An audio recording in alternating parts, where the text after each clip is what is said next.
पिछले वाले क्लास तक हम लोगों ने टोटल अपने एक्सरसाइज 7.2 के मात्र एक क्वेश्चन को हम लोगों ने किया था, है ना। और हाँ, बेसिकली याद आ गया हमको पिछले वाले क्लास में, क्योंकि बीच में संडे था ना तो भूल गए थे। क्योंकि पिछले वाले क्लास में हम लोग सेक्शन फार्मूला क्या होता है ये हम लोग जान चुके थे, और मिड पॉइंट फार्मूला क्या होता है ये भी हम लोग जान चुके थे। और इससे रिलेटेड एक सवाल हमने बस आपको बना के दिखाया था कि आखिर सेक्शन फार्मूला का इस्तेमाल हम लोग किस तरीके से करते हैं। तो आज हम लोग अपने एक्सरसाइज 7.2 को आगे बढ़ाएंगे और क्वेश्चन नंबर 2 से डिस्कस करते हैं। 1 में तो कोई दिक्कत नहीं था, बड़ा आसान भी था बेसिकली 1 नंबर। तो क्वेश्चन नंबर 2 से डिस्कस करते हैं। क्वेश्चन नंबर 2 पढ़िए पहले ध्यान से। क्वेश्चन हम नहीं लिखेंगे, क्वेश्चन आपके बुक में है, आप लोग यहाँ से लिख लीजिएगा। डायरेक्ट हम लोग यहाँ पे सॉल्यूशन इसका सॉल्व करेंगे। क्वेश्चन नंबर 2 कहा जा रहा है, find the coordinates of the points of try section of the line segment joining 4, -1 and -2, -3। मतलब कि चलिए यहाँ पे ना सबसे पहले सवाल क्या कह रहा है बाद में देखेंगे, लेकिन पहले थोड़ा सा आप यहाँ पे कुछ चीजें हैं पहले उसको देख लीजिए। सपोज कीजिए कि ये हमारा एक लाइन सेगमेंट है, इसका आप नाम ए दे दो और इसका नाम आप बी दे दो। इसको थोड़ा सा और बना लेते हैं क्योंकि इसमें वर्ड का इस्तेमाल हुआ है ट्राई सेक्शन, और ट्राई सेक्शन का मतलब होता है 3 इक्वल पार्ट, ठीक है ना। तो इसको हमने ए माना और इसको हमने बी माना। ए का कुछ वैल्यू दिया गया है पॉइंट का, क्या है बताइए तो? 4, -1, और बी का -2, -3। हालांकि क्वेश्चन में ए और बी जिक्र नहीं किया है, बस ये वैल्यू दे दिया गया है।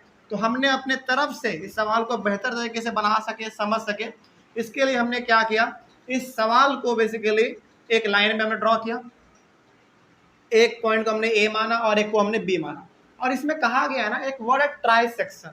ट्राई सेक्शन का मतलब है इस लाइन सेगमेंट को 3 इक्वल पार्ट में क्या कर दो, डिवाइड कर दो। तो 3 इक्वल पार्ट में डिवाइड करने का मतलब है कि एक हिस्सा, चलो मान लेते हैं हम, एक यहाँ है और ये एक हमारा यहाँ है। तो आप एज्यूम कर लीजिए कि जितना ये होगा उतना ही ये और ये उतना ही ये। तो 3 इक्वल पार्ट है। इसको आप कुछ नाम दे सकते हैं। सपोज आप इसको नाम दे दो P और इसको आप नाम दे दो सपोज Q, ठीक है ना। तो यहाँ पे हमको किसका कोऑर्डिनेट निकालना है? हमको यहाँ पे कोऑर्डिनेट निकालना है इन दोनों का, ठीक है। देखिए सवाल वगैरह फिर से पढ़िए आप। कहा गया find the coordinates of the points of try section. Try section का मतलब हो गया उन दोनों पॉइंट का कोऑर्डिनेट आप निकालिए जो दोनों पॉइंट क्या कर दे रहा है, इस लाइन सेगमेंट को ट्राई सेक्शन में डिवाइड कर दे रहा है, मतलब कि 3 इक्वल पार्ट में डिवाइड कर दे रहा है। तो यहाँ पे हमारे पास 2 पॉइंट है, एक ये पॉइंट और एक पॉइंट। ये दोनों पॉइंट मिलके क्या कर दे रहा है, इस पूरे लाइन सेगमेंट ए बी को 3 इक्वल पार्ट में डिवाइड कर दिया। अब तो हमको यहाँ पे निकालना है कोऑर्डिनेट P का और Q का। तो यहाँ पे ना इस सवाल को बनाने से पहले हम आपसे एक सवाल पूछना चाहेंगे। देखिए आप कुछ देर के लिए सबसे पहले तो यहाँ पे बताइए कि हमारा यहाँ पे 3 इक्वल पार्ट आपको दिख रहे हैं, 1 2 3। यदि मैं कुछ देर के लिए ये पॉइंट Q छुपा दूं तो कितने पॉइंट आपको दिख गए? केवल 2, केवल मतलब 2 ही पॉइंट, एक ये वाला हिस्सा और ये हमारा P से B तक का हिस्सा। तो हमारा टोटल 3 हिस्सा है। यदि हम केवल इसको छुपा दें तो हमारा 2 हिस्सा बन जाता है, एक ये हिस्सा और एक ये हिस्सा। तो बताइए यदि हम इसको छुपा दें तो पॉइंट P हमारा AB लाइन सेगमेंट को किस रेशियो में डिवाइड कर रहा है? 1:2 में। बोले क्यों? क्योंकि एक हिस्सा हमारा इधर बचता है और 2 हिस्सा हमारा इधर बचता है। इट मीन्स P हमारा डिवाइड कर रहा है इस पूरे लाइन सेगमेंट को 1:2 के रेशियो में। क्योंकि इसमें ना कुछ करना नहीं होता, इसमें बस आपको थोड़ा सा लॉजिक लगाना होता है। यदि मैं इस पॉइंट को ढक दूं, चलो कुछ देर के लिए ना आप इसको भूल जाओ, अब आप इसको भूल जाओ, लेकिन हाँ आप यहाँ पे मानो कि एक पॉइंट है। तो कितने इक्वल पॉइंट? 3 equal point, 1 2 3। तो अभी फिलहाल हमारा यहाँ पे एक पॉइंट, एक हिस्सा है और यहाँ पे हमारा 2 हिस्सा है। तो यहाँ पे हम लोग कह सकते हैं कि पॉइंट P जो है AB को 1:2 के रेशियो में डिवाइड कर रहा है। तो यहाँ पे अब हमारा सॉल्यूशन तैयार होता है। देखिए यहाँ पे आप लिखेंगे पहले पॉइंट, चलो इसका आपको आप कुछ नाम में दे दो। जैसे पॉइंट P का आप क्या नाम दोगे? चलो X, Y दे दो, और इसका भी आप कुछ नाम रख दो। चलो इसका भी आप कुछ नाम रख दो, जैसे Q रख दो, और इसका आप नाम दे दो X1, Y1 रख दो। तो यहाँ पे आप लिखेंगे पहले पॉइंट P को आपने क्या नाम दिया? X, Y दिया आपने इसका नाम। Point P divides the try section का मतलब समझ में आया आप क्या होता है? 3 इक्वल पार्ट। तो पॉइंट पी यहां पे लिखना भूल गए। पॉइंट पी का मतलब x, y। Point P divides the line segment A B किस रेशियो में करता है? In the ratio 1:2। 1:2 का मतलब हो गया इधर हमारा एक हिस्सा, इधर हमारा 2 हिस्सा। चलिए अब दोबारा बताइए आप, अब हम क्या कर रहे हैं? पॉइंट पी को ढक दे रहे हैं। तो बताइए, जब पॉइंट पी को ढक दे रहे हैं तो point Q A B line segment को कितने हिस्सों में डिवाइड कर रहा है? 2 हिस्सों में। तो अब इसका रेशियो बताइए। 2:1, बिल्कुल सही, क्योंकि इधर हमारा 2 हिस्सा है और इधर हमारा 1 हिस्सा है। तो यहाँ पे अब हम लोग लिखेंगे पॉइंट क्यू को आपने क्या माना है? x1, y1। तो point Q divides the line segment A be in the ratio 2:1। 2:1 के रेशियो में ये डिवाइड करता है। चलिए अब हमको बेसिकली यहाँ पे करना क्या है ना, इसको लेकर यानी कि पॉइंट पी का हमको बेसिकली कोऑर्डिनेट निकालना है। नाउ अब यहाँ पे आप आगे आइए, अब तो बड़ा सिंपल है। देखिए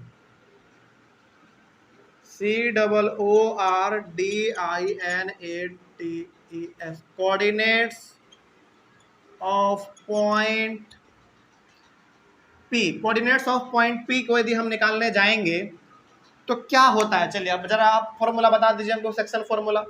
यदि हम कोऑर्डिनेट पी का निकालने जा रहे हैं, इसका मतलब एक्स और वाई का वैल्यू निकालने जा रहे हैं, तो इसका हमारा होता है x is equals to mx2 plus nx1 by m plus n। उसके बाद y is equals to my2 1 plus m plus n। तो ये हमारा होता है। चलिए इसका वैल्यू निकाला जाए। x is equals to m का मतलब यहाँ पे क्या है? अब हम बात कर रहे हैं अभी किसके लिए? पॉइंट p के लिए। तो पॉइंट p के लिए हमारा m का मतलब यहाँ पे क्या? 1। मतलब कि किस रेशियो में काटता था? याद कीजिए, m:n के रेशियो में, m:n। इट मीन्स हमारा यहाँ पे m का वैल्यू इसको देख के हमारा कितना? 1 इंटू x2 का वैल्यू कितना है? अब आप किसको देखोगे? x2, 2 पॉइंट को, जो पहले से दिया हुआ था, एक पॉइंट ये और एक पॉइंट हमारा ये। तो x2 हमारा कितना? -2 प्लस n का मतलब कितना? 2 इंटू x1 का मतलब कितना? 4 divided by m plus n। It means 1 plus 2। बात समझ में आ रही है? हाँ या ना? ठीक है। आगे y का अब हमारा m का मतलब फिर से दोबारा वही 1 इंटू y2 का मतलब कितना? -3 प्लस n का मतलब 2 इंटू y1 का मतलब कितना? -1 divided by m plus n। It means 1 plus 2। आगे बढ़ा जाए। x इज इक्वल टू, यहाँ पे इसको सॉल्व करेंगे तो -2 प्लस 4 2 जा 8 by 3 comma y is equal to, इसको सॉल्व करेंगे तो -3 और -2 बाई 3। इसको और सॉल्व कर लिया जाए। x इज इक्वल टू हमारे पास आ जाएगा 6/3 comma y is equal to कितना आ जाएगा? हाँ, -5/3। इसको आप थोड़ा सा और सॉल्व करना चाहते हैं तो कर सकते हैं। 3 2 जा 6, यानी कि x का वैल्यू 2 और y का वैल्यू -5/3। ठीक है ना? तो अब यहाँ पे इसके बाद आप यहाँ पे आ जाइए, थोड़ा नीचे जगह नहीं है तो अब यहाँ पे आप लिख देंगे hands required point P। Required point P हमारा कितना आ गया? x का वैल्यू कितना? 2 कॉमा y का वैल्यू कितना? -5/3। बस हो गया, ये था हमारा आंसर। तो अभी फिलहाल आपने काम केवल पॉइंट P के लिए किया है। अब हम लोग काम करने जा रहे हैं पॉइंट Q के लिए। आगे बढ़ते हैं। अगेन दोबारा हम लोग काम करने जा रहे हैं। अब हम लोग काम करेंगे Q के लिए। तो Q जो है हमारा लाइन सेगमेंट AB को किस रेशियो में डिवाइड करता है? 2:1 के रेशियो में डिवाइड करता है। चलिए इसको हम लोग सॉल्व कर लेते हैं। तो यहाँ पे अब लिखेंगे आप coordinates coordinates of point Q, coordinates of point Q के लिए अब हम लोग काम करने जा रहे हैं, तो इसका भी हमारा सेम होगा। अच्छा, यहाँ पे अब आप लिखेंगे क्या, x1। क्यों x1 लिख रहे हैं, क्योंकि आपने इसको क्या माना था x1, इसको y1, तो x1 लिख देंगे, लेकिन फॉर्मूला हमारा सेम रहेगा। x1 is equal to formula हमारा mx2 plus nx1 by m plus n, comma y1 equals to my2 plus ny1 divided by m plus n। बस अब आप इसमें वैल्यू पुट करते जाइए,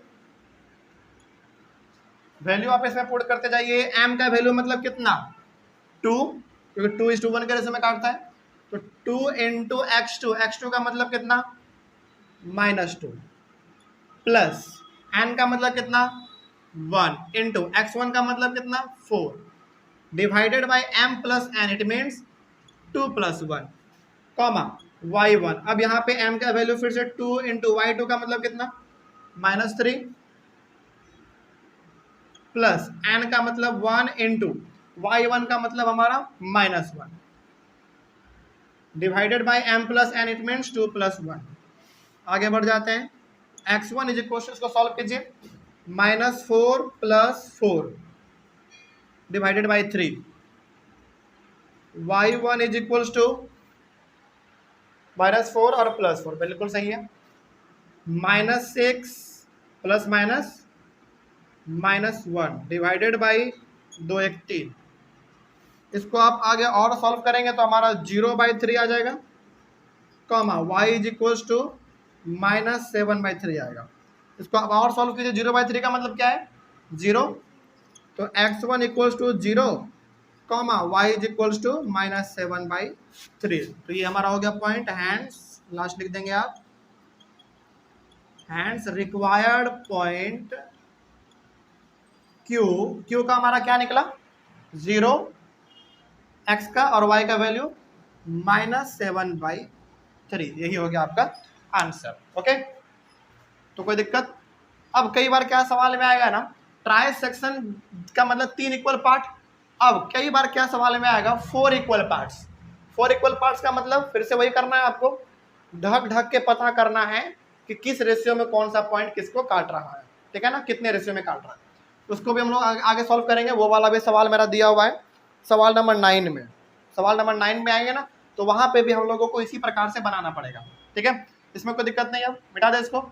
चलिए क्वेश्चन नंबर हम लोग अपने 3rd की ओर आगे बढ़ते हैं, और क्वेश्चन नंबर 3rd को ज्यादा आप डायग्राम में देखिए पहले, क्योंकि क्वेश्चन नंबर 3rd बोर्ड पे बनाना थोड़ा सा इम्पॉसिबल है, मतलब इम्पॉसिबल तो नहीं, थोड़ा सा टाइम ज़्यादा लग जाएगा, और यहाँ पे हम चाहते हैं कि कम से कम आप उसको अपने बुक में देखें, लेकिन हाँ समझाएंगे पूरा इसमें क्या कहा गया है। क्वेश्चन नंबर 3rd बहुत इंपॉर्टेंट है, और याद रखिएगा सीबीएसई ना मतलब कभी कभी पिक्चर बेस्ड क्वेश्चन भी दे देता है मैथ में, इसी प्रकार का जो क्वेश्चन नंबर आपका 3rd है, सेम टू सेम तो नहीं देगा, लेकिन उस प्रकार का कई बार दिया गया है। जब हम लोग रिवीजन करेंगे ना, अपना रिवीजन का सीरीज जब चलाएंगे, तो वहां पर आपको बताया जाएगा कि क्वेश्चन पिक्चर वाले को कैसे हैंडल करना है। बस क्वेश्चन नंबर 3rd को समझिए, बहुत इंपॉर्टेंट क्वेश्चन है। इसमें कहा गया है to conduct sports day activities in your rectangular shaped school ground ABCD, lines have been drawn with chalk powder at a distance of 1 meter each. 100 flower pots have been placed at a distance of 1 meter from each other along AD as shown in figure 7.12। मतलब कि आपके पास क्या है, चलिए थोड़ा सा rough diagram आपको यहाँ पे बना के दिखाते हैं, पूरा तो संभव नहीं है लेकिन फिर भी हम कोशिश करते हैं कि बना दें। जैसे सपोज कीजिए कि हमारा ना यहाँ पे एक रेक्टेंगल के शेप का फील्ड है, इसको रेक्टेंगल का फील्ड आप समझिए, ठीक है।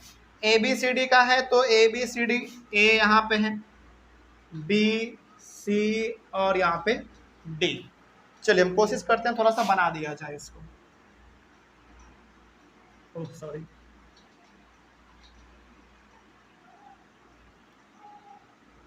एक टोटल कितने कॉलम है, 2 3 4 11 या 10?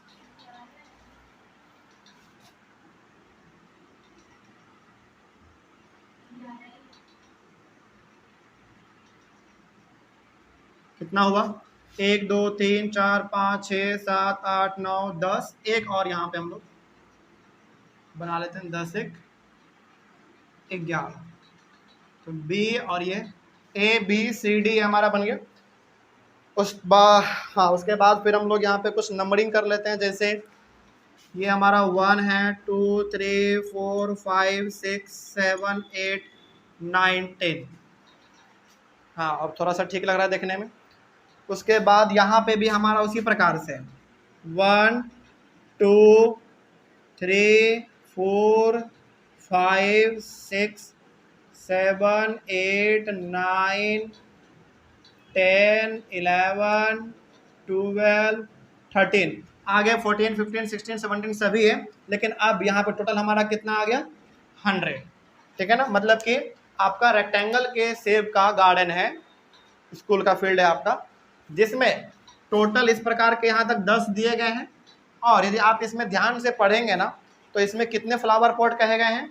100 फ्लावर पॉट कहे गए हैं। इसका मतलब कि ये जो आपका है इस वाला ये वाला एरिया, हर जगह पे हर एक नंबर पे कितने कितने फ्लावर रखे हुए हैं? एक एक फ्लावर पॉट रखा हुआ है। मतलब कि एक नंबर पे भी एक फ्लावर पॉट, यहाँ भी, इस तरीके से टोटल कितने फ्लावर पॉट हो गए? 100 हो गए। इस बात को आप ध्यान में रखिएगा। ठीक है, मतलब कि इधर आपका टोटल 100 है और इधर आपका टोटल कितना है? अभी फिलहाल 10 तक आपको यहाँ पे दिख रहा है। ठीक है, उसके बाद आगे बढ़ते हैं। और यहाँ पे एक लड़की है जो कि किस वाले कॉलम में है? फर्स्ट सेकंड वाले में है। वो अपने झंडे को लेकर आगे बढ़ रही है। मतलब कि यहाँ पे चलो मान लेते हैं अपने एग्जाम्पल के तौर पे हम लोग कि यहाँ पे एक लड़की है, ठीक है, जो कि इधर की ओर आगे भाग रही है, अपने हाथ में इसका झंडा है। उसके बाद फिर एक और लड़की है 8th वाले में है, यहाँ पे थोड़ा सा पीछे है, और ये भी इधर की ओर ही भाग रही है। अब तो समझने के लिए बहुत काफी है, अब हम लोग समझ सकते हैं। ठीक है, चलिए अब यहाँ पे ध्यान से समझिए कि इसमें क्या कहा गया। Niharika runs 1/4 of the distance A. D A मतलब कितना? यहां से लेकर यहां तक का बात कर रहा है ये एडी का मतलब। ठीक है ना, मतलब कि यहां से लेकर यहां तक 100 फ्लावर है और हर एक फ्लावर में गैप कितने का है? 1 मीटर का है। ओके, तो यहां से यहां तक हमारा 100 फ्लावर पॉट है। इट मीन्स यहां से लेकर यहां तक का दूरी कितना हुआ? 100 मीटर हो गया, क्योंकि हर एक फ्लावर के बीच में 1 मीटर का दूरी है। तो 100 मीटर का निहारिका कितना दौड़ती है? 1/4 दौड़ती है। ठीक है, आगे बढ़ते हैं फिर।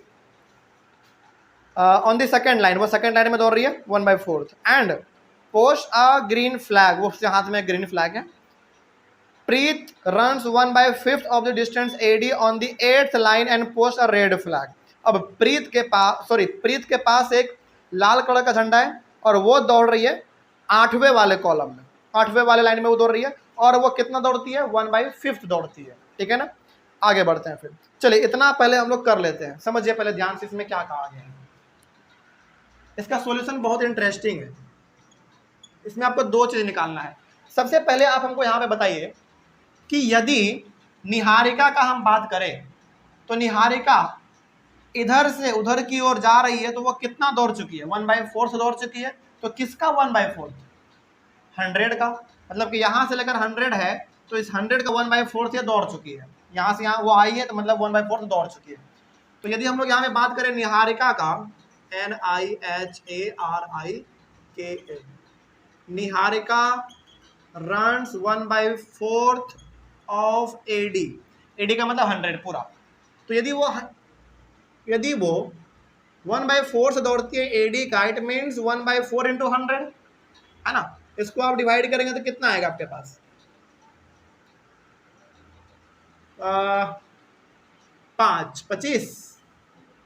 25 आएगा, तो 25 आया। ठीक है, उसके बाद तो अब क्या हम लोग यहाँ पे निहारिका का कोऑर्डिनेट निकाल सकते हैं? निकाल सकते हैं। कैसे? देखिए, कोऑर्डिनेट्स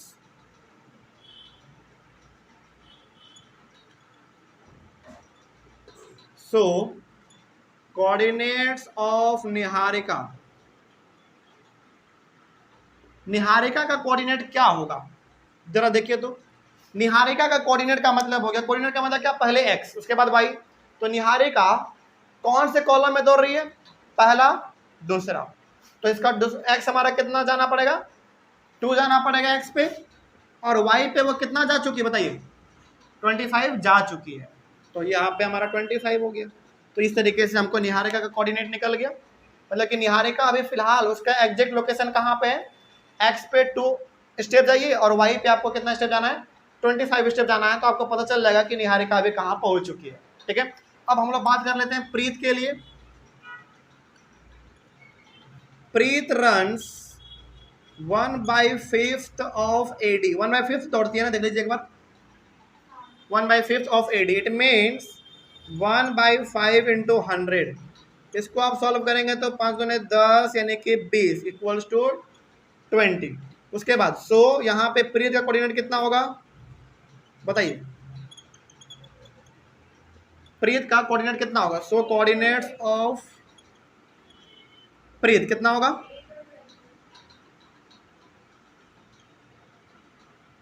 ये इसका हो जाएगा, x पे कितना है वो 8 पे है, और y पे हमारा निकल गया 20। तो ये इन दोनों का कोऑर्डिनेट निकल गया। और कोऑर्डिनेट हम क्यों निकाल रहे हैं, क्योंकि आगे सवाल में जो पूछा गया ना उसमें इसका बहुत जरूरत है। ठीक है ना, अब आगे बढ़ते हैं, इसमें क्या कहा गया है। उसके बाद कहा गया है what is the distance between both the flags, मतलब कि ये अपना झंडा लेके जा रही है, ये अपना झंडा लेके जा रही है, तो इन दोनों के झंडे में बेसिकली कहा जा रहा है कि इन दोनों के बीच में दूरी कितने का है। तो बहुत सारे बच्चे अब क्या बोलेंगे कि सर दूरी इन दोनों में कितना है, 1 2 3 4 5 क्या दूरी है, नहीं ऐसे नहीं बताना है आपको। दूरी पूछा गया है ना, तो दूरी बेसिकली हम लोग किससे निकालते थे, डिस्टेंस फॉर्मूला लगा के। तो अब हमारे पास निहारिका का कोऑर्डिनेट ये है, प्रीत का कोऑर्डिनेट ये है, तो क्या इन दोनों का डिस्टेंस नहीं निकल जाएगा, निकल जाएगा। तो हम लोग पहले क्या करेंगे, अब इन दोनों का जो है ना डिस्टेंस पता करेंगे। मतलब कि ये अपना झंडा लेके जा रही है, ये अपना झंडा लेके जा रही है, रेस दौड़ रही है दोनों, तो इन दोनों के बीच में बताओ अभी फिलहाल दौड़ते वक्त क्या दूरी है। तो यहां से लेकर यहां तक का हमको बेसिकली दूरी पता करना है। चलिए हम लोग क्या मान लेते हैं, इस वाले पॉइंट को सपोज ए मान लेते हैं और इस वाले पॉइंट को हम बी मान लेते हैं, यानी कि निहारिका को हमने ए मान लिया और प्रीत को हमने बी मान लिया। तो डिस्टेंस पूछा गया तो डिस्टेंस फॉर्मूला लगा के निकाल सकते हैं। चलिए देखिए ध्यान से, तो यहाँ पे हम लिखेंगे ए बी, क्या होता था याद आ गया या भूल गए सब कुछ, x2 माइनस x1 का होल स्क्वायर प्लस y1 का होल स्क्वायर। अब देखिए आप क्या करो, पहला वाला पॉइंट मान लो निहारिका को और दूसरा वाला पॉइंट आप मान लो प्रीत को। तो इसके हिसाब से हमारा x2 कितना होना चाहिए, x2 हमारा कितना, नहीं x2 8 ना, 8 माइनस x1 कितना होना चाहिए, 2 होना चाहिए, इसका स्क्वायर प्लस y2 कितना होना चाहिए 20 माइनस y1 कितना होना चाहिए 25 होना चाहिए।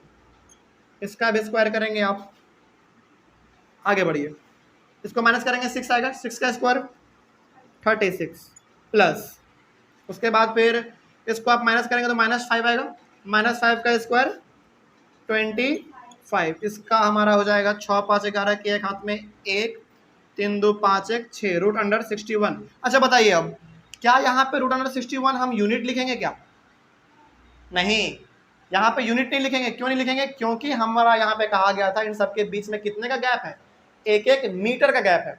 तो यहाँ पे हम लोगों को मीटर लिखना पड़ेगा, क्योंकि यहाँ पे मीटर पहले से ही यूनिट दिया गया था, तो हमको यहाँ पे मीटर लिखना पड़ेगा। तो बेसिकली हम लोग यहाँ पे कह सकते हैं कि निहारिका से लेकर प्रीत तक का जो दूरी है अभी फिलहाल जो दौड़ रही है रेस में, वो हमारा रूट अंडर 61 मीटर है। ठीक है, ये हमारा पहला सवाल बन गया। अब आगे बढ़ते हैं, और इसमें क्या कहा गया था, देखो आगे कहा गया है if Rashmi has to post a blue flag exactly halfway between the line segment joining the 2 flags where should she post her flag. अब रश्मि क्या चाहती है, रश्मि चाहती है कि इन दोनों के बीच में जो भी दूरी है ना, उन दूरी के बीच में बिल्कुल जाके हम क्या कर दे, ब्लू कलर का फ्लैग पोस्ट कर दे, मतलब कि वहां पे उसको गाड़ दे, मतलब उसको इस तरीके से वहां पे खड़ा कर दे। ठीक है, तो बताइए अब जरा ध्यान से, रश्मि चाहती है, अच्छा पहले तो हमने इन दोनों का दूरी निकाला, क्या दूरी है, √161 मीटर। लेकिन रश्मि अब क्या चाहती है, रश्मि चाहती है कि इन दोनों के बीच में जो भी दूरी है उसके बिल्कुल बीचों बीच जाके हम एक ब्लू कलर का झंडा गाड़ दें। तो बिल्कुल बीचों बीच का मतलब हो गया इन दोनों के बीच का मिड पॉइंट। बीचों बीच का मतलब क्या, मिड पॉइंट। तो मान लेते हैं कि हमारा जो मिड पॉइंट होगा इन दोनों का, तो 1 2 1 2 यहाँ पे होगा। सपोज कीजिए हमारा ये मिड पॉइंट है, ठीक है ना। और मिड पॉइंट का चलो हम लोग नाम कुछ दे देते हैं जैसे P, और इसका हम लोग मान लेते हैं x1 x, y मान लेते हैं, सिंपल सा x, y हमने मान लिया कोऑर्डिनेट। तो अब हमसे कहा गया है इसमें कि रश्मि कहाँ पे जाके अपना ब्लू कलर का झंडा गाड़ेगी। तो बेसिकली यदि हम लोग इसके मिड पॉइंट को पता कर ले तो हमको मालूम चल जाएगा कि रश्मि को आखिर जाके ब्लू कलर का झंडा अपना कहाँ पे गाड़ना है, कहाँ पे उसको बेसिकली स्टक कर देना है। तो इसको हम लोग बेसिकली कौन से फॉर्मूला से बनाएंगे, सेक्शन फॉर्मूला या mid point formula, mid point formula. चलिए मिड पॉइंट फॉर्मूला हम लोग यहाँ पे लगा देते हैं। तो ये हमारा बेसिकली हम लोग यहाँ पे लिखेंगे point P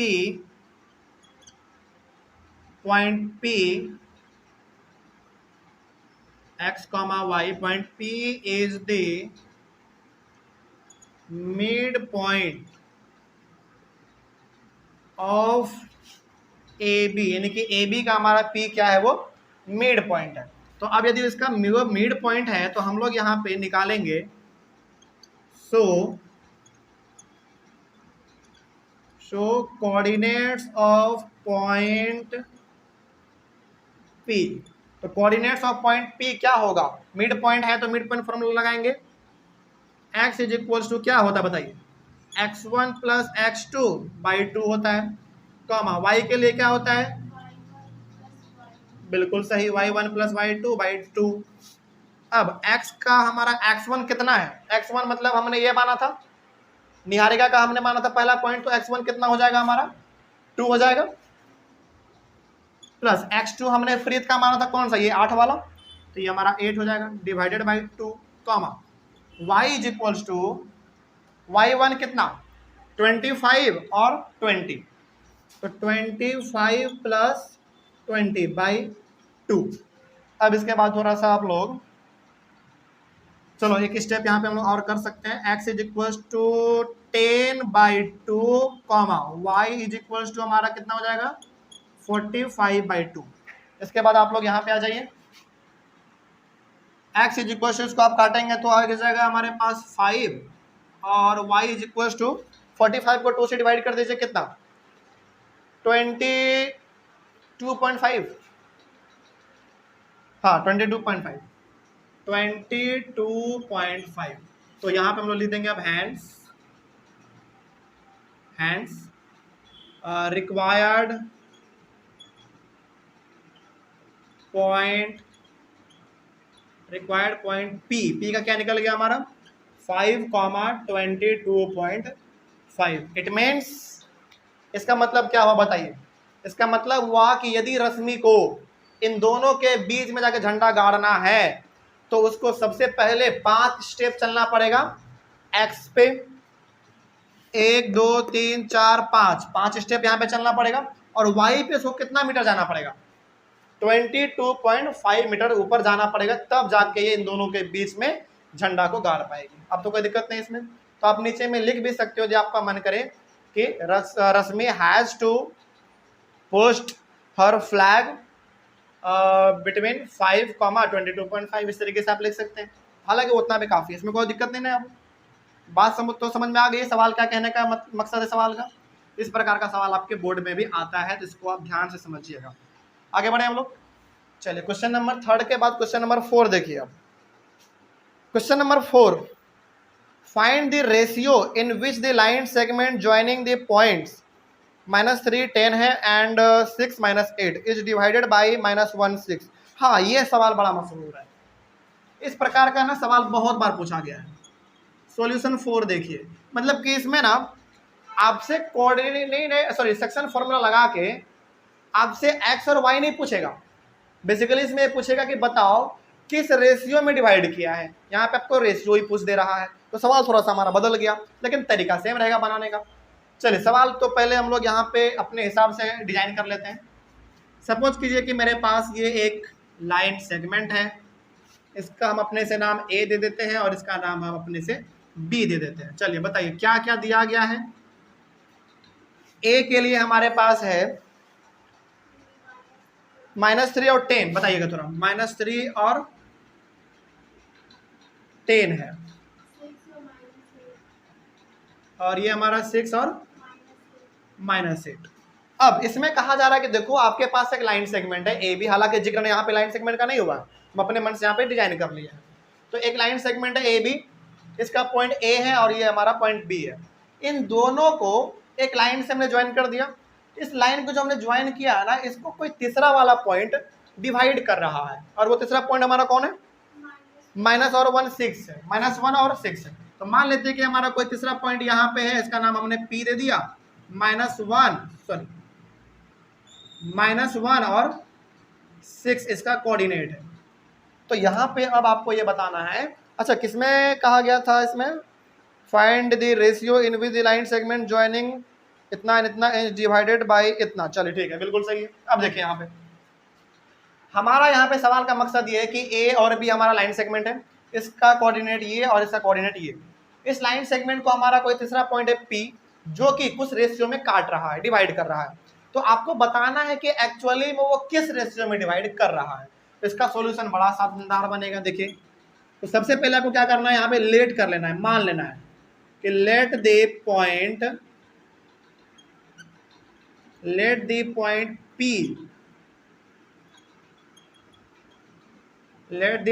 P divides the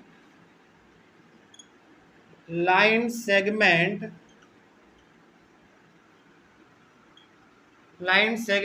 AB in the ratio K:1। मतलब कि आपने सबसे पहले यहाँ पे क्या मानना है, ये मानना है कि मान लीजिए कि हमारा ये जो पॉइंट P है वो लाइन सेगमेंट AB को किस रेशियो में डिवाइड कर रहा है? K:1 के रेशियो में डिवाइड करना है। आपको यहाँ पे एज्यूम कर लेना है, मान लेना है, ठीक है ना।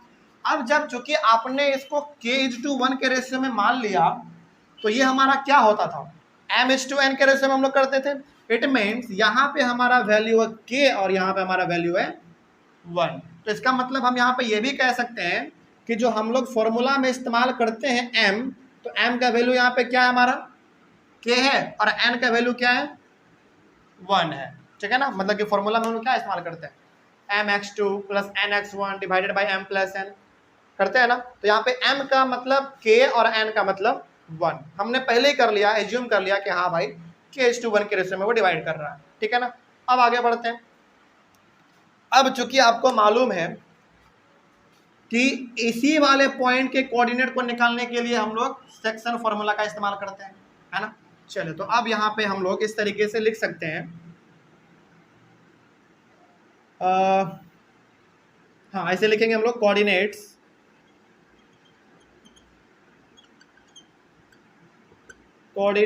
ऑफ पॉइंट P -1 और 6।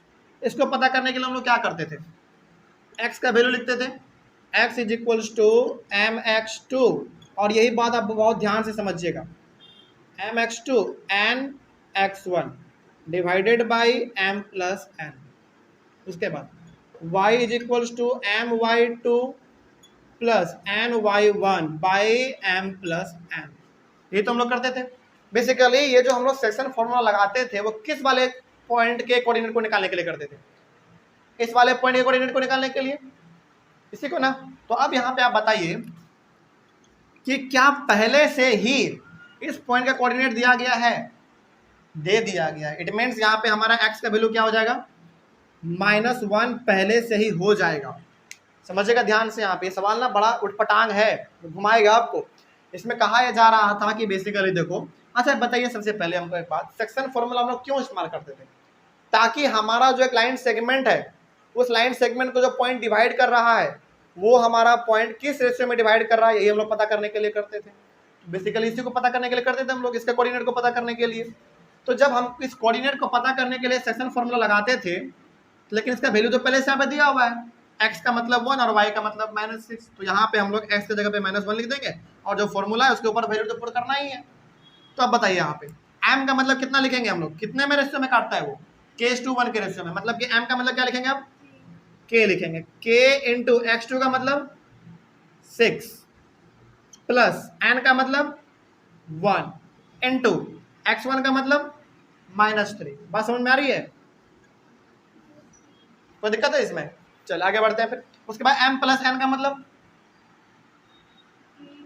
वेरी गुड, k+1 उसी प्रकार से आगे बढ़ते हैं। अच्छा y की जगह पे क्या लिखेंगे बताइए, क्योंकि पहले से इसका कोऑर्डिनेट दे दिया गया है, 6 लिख देंगे, और m का मतलब k इंटू y2 का मतलब -8 प्लस n का मतलब 1 इंटू y1 का मतलब 10 डिवाइडेड बाई k+1। ओके, आगे बढ़ा जाए। -1 इक्वल्स टू, इसको आप सॉल्व करेंगे तो 6k आएगा और -3 आएगा डिवाइडेड बाई k+1 आएगा। इसको आप सॉल्व करेंगे तो आपके सामने आएगा 6 equals to -8k plus 10 equals to k+1। अब यहाँ पे सवाल है कि सर क्या दोनों को सॉल्व करना जरूरी है? नहीं, हमको ना इन दोनों में से किसी एक को सॉल्व कर लेना है, क्योंकि इसको भी आप सॉल्व करेंगे तो k का ही वैल्यू निकलेगा, इसको भी आप सॉल्व करेंगे तो k का वैल्यू ही निकलेगा। तो आप इन दोनों में से किसी एक को सॉल्व करके k का वैल्यू निकाल दो। तो हम लोग यहाँ पे सॉल्व कर लेते हैं पहले वाले को, इसको अब यहाँ पे आप छोड़ दीजिए, इसके आगे इसको कंटिन्यू नहीं करना है यहाँ पे। अच्छा सवाल है कि सर क्या इसको कंटिन्यू नहीं करेंगे तो क्या टीचर काट लेंगे नंबर? नहीं, टीचर को भी मालूम है कि दोनों से k का ही वैल्यू निकलना है हमारा, तो इसीलिए आप इसको छोड़ दो यहाँ पे, इसको लेके आप आगे बढ़ो, इससे नंबर नहीं कटता। यहाँ पे हम लोग इसको कंटिन्यू करेंगे तो इसको आप क्या करोगे, आप सिंपली बताओ, क्रॉस मल्टीप्लीकेशन दिख रहा होगा आपको, तो -1 से इसको आप मल्टीप्लाई करेंगे, -1 से k+1 को इक्वल्स टू 6k -3 हमारा रह जाएगा। इसको आप और सॉल्व करेंगे तो हमारे सामने आएगा -k-1 इक्वल्स टू 6k -3, यही आएगा। इसके बाद अब यहाँ पे आप थोड़ा सा आ जाइए, इसको आप सॉल्व कर लो। चलो k हमारा यहाँ पे ना, इसको आप इधर ही रहने दो, तो यहाँ पे हमारा हो जाएगा -k, ये 6 के हमारा प्लस में इधर आएगा तो -6k इक्वल्स टू -3, और ये हमारा -1 था, इधर आएगा तो +1।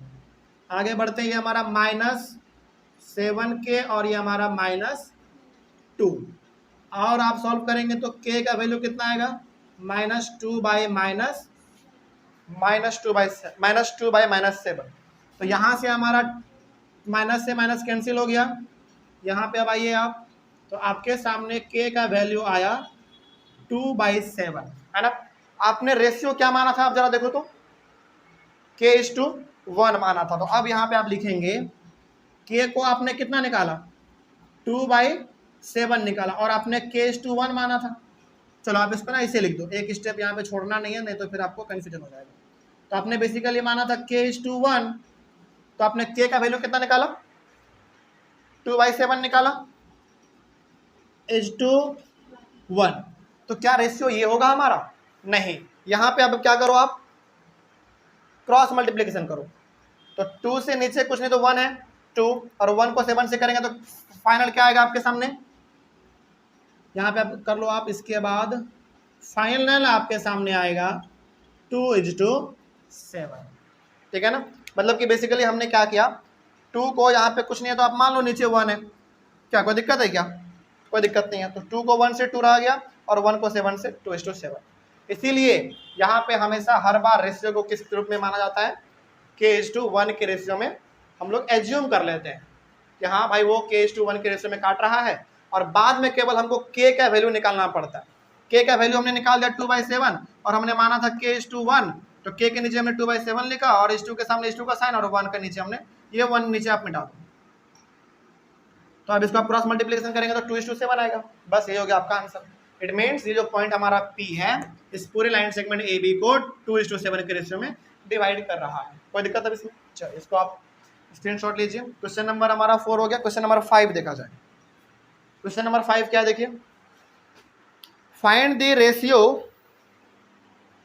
Ratio in which the line segment joining A and B is divided by the x axis. Also find the coordinates of the point of division, ये भी बहुत अच्छा सवाल है। चलिए इसको हम लोग मिटा देते हैं, मिटा दिए बोला।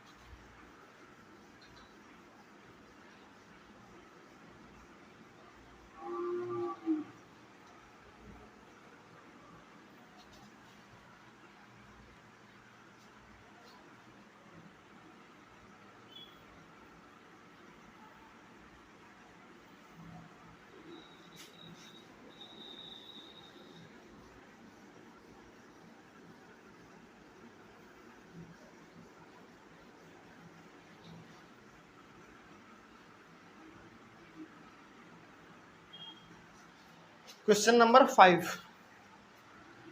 सॉल्यूशन 5। सवाल को पढ़िए पहले, क्या अध्याय है इसमें ध्यान से। Find the ratio in which the line segment joining A and B is divided by the X axis. अच्छा, कौन डिवाइड कर रहा है? एक्स एक्सिस डिवाइड कर रहा है। इट मीन्स सवाल हमारा यहाँ पे थोड़ा सा कॉम्प्लिकेटेड तो पहले ही बन गया है, देखिए ध्यान से। तो आप पहले ही ये सपोज कर लो कि ये जो हमारा लाइन हमने यहाँ पे खींचा एक ए और बी, यही हमारा क्या है? एक्स एक्सिस है। आप पहले मान लो कि हमारा एक्स एक्सिस है, तो इसमें हमारा पॉइंट ए क्या दिया हुआ है, उसका वैल्यू बताइए तो 1 और -5, और बी का क्या दिया हुआ है? -4 और 5। और इसमें ना हमारा एक बेसिकली लाइन है is divided by the X axis. X axis ही आप इसको मान लो, और यहाँ पे हमारा एक पॉइंट मान लो चलो P। और याद कीजिए, यदि हमारा कोई पॉइंट एक्स एक्सिस पे रहता है तो उसका क्या कोऑर्डिनेट होता है? x, 0, x, 0। तो बेसिकली हमने यहाँ पे आपको कहा कि आप ए बी को ही क्या मान लो, एक लाइन सेगमेंट मान लो जो कि हमारा एक्स एक्सिस है, बेसिकली आप वही मान लो। और उसी लाइन सेगमेंट पे एक्स एक्सिस पे बेसिकली पहला वाला हमारा पॉइंट ये है और हमारा दूसरा वाला ये है, और इसके बीच में हमारा एक दूसरा लाइन सेगमेंट आप एज्यूम कर लो, चलो लाइन सेगमेंट छोड़ा, पॉइंट मान लो एक्स एक्सिस। तो एक्स एक्सिस का आपको वैल्यू मालूम है कितना होता है? x, 0 होता है। तो बेसिकली हमको यहाँ पे ये पता करना है सबसे पहले कि ये जो हमारा पॉइंट P है इस ए बी लाइन सेगमेंट को किस रेशियो में डिवाइड कर रहा है। चलिए सबसे पहले हम लोग वो पता करेंगे। तो सॉल्यूशन हमने क्या बताया था आपको कि किस रेशियो में मान लो कर रहा है? KG2 1 के रेशियो में डिवाइड कर रहा है, पहले ये मान लो। तो हम लोग यहाँ पे मान लेंगे let the point P, let the point P मतलब x, 0।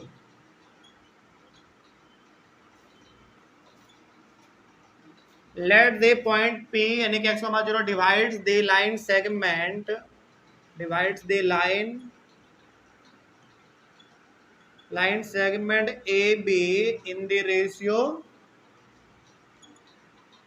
ratio K is to 1, यानी कि K is to 1 के रेशियो में वो डिवाइड करता है, ये हमने मान लिया। चलिए आगे बढ़ते हैं। अब चूंकि वो यदि हमारा K is to 1 के रेशियो में डिवाइड करता है, तो यदि वो K is to 1 के रेशियो में डिवाइड करता है तो इसका मतलब हो गया कि x का वैल्यू और y, ये 0 का वैल्यू निकालना, हालांकि 0 तो पहले से है ही, तो इसका वैल्यू निकालने के लिए वो क्या लगाना पड़ेगा? सेक्शन फॉर्मूला लगाना पड़ेगा। चलिए पता करते हैं थोड़ा सा। तो यहाँ पे हम लोग लिखेंगे सो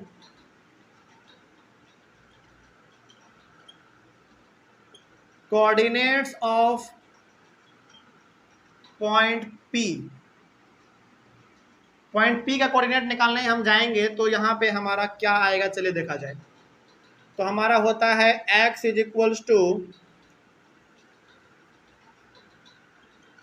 mx2 plus nx1 divided by m plus n, comma y is equals to my2 plus ny1 divided by m plus n।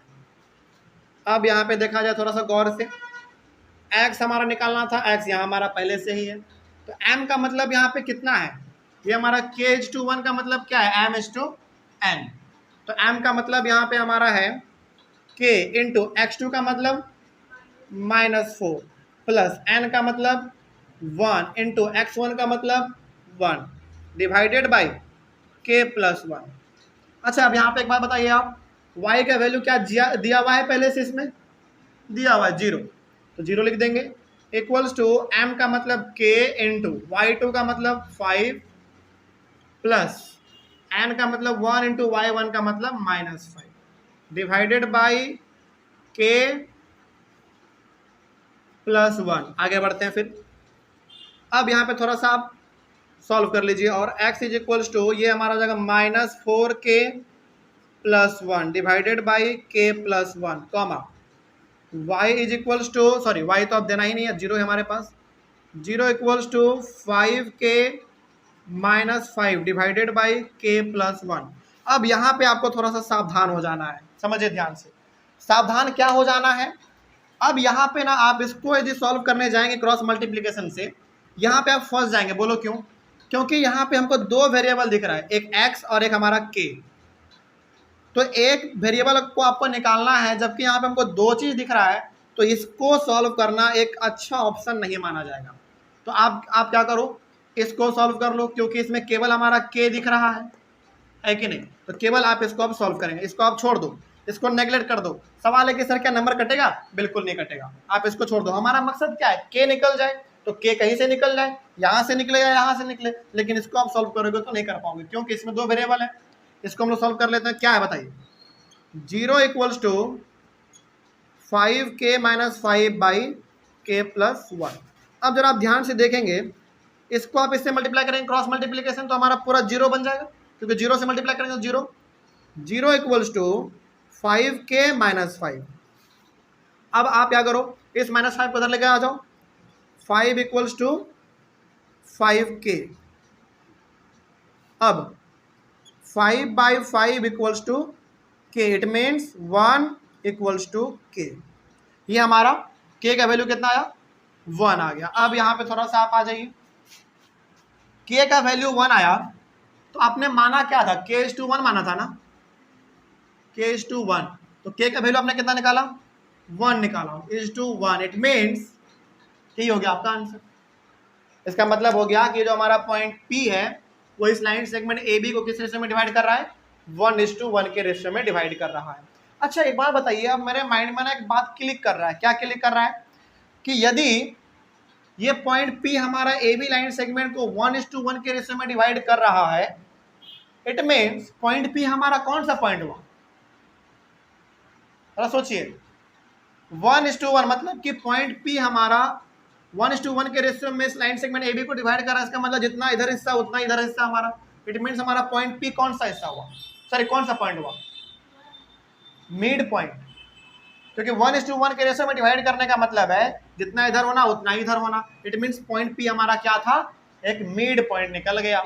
अब चूंकि हमको इसमें रेशियो भी निकालना था, रेशियो हमने निकाल दिया, तो यहाँ पे आप लिखेंगे hand point P hence point P divides the line segment,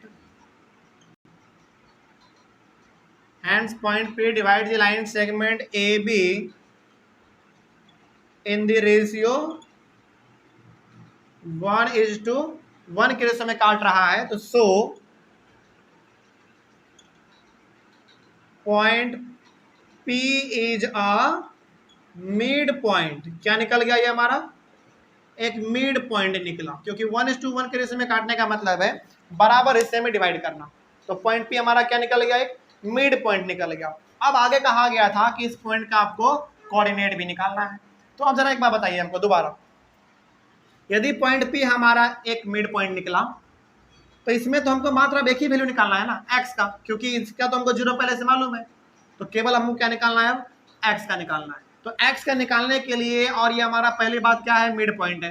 तो मिड पॉइंट में x कोऑर्डिनेट को निकालने का हमारा फॉर्मूला क्या होता है? तो यहाँ पे हम लोग लिखेंगे, हाँ, x coordinate of point P, x coordinate of point P equals to क्या हो जाएगा? ऐसे लिख दो आप, x1 प्लस x2 बाई 2, यही होता है ना। तो x is equals to x1 हमारा कितना होगा बताइए, 1 प्लस x2 कितना होगा, -4 डिवाइडेड बाई 2। तो x is equals to 1 minus 4 by 2 x, हाँ -3/2। तो हमारा ये अब पॉइंट P का कोऑर्डिनेट क्या हुआ, -3/2 कॉमा 0। तो यहां पे हम लोग लिख देंगे हैंड्स ऐसे लिखो, hands coordinates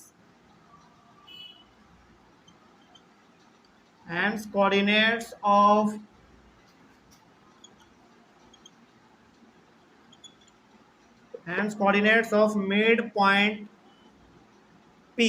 hands coordinates of mid point P हो गया हमारा -3/2 कॉमा 0।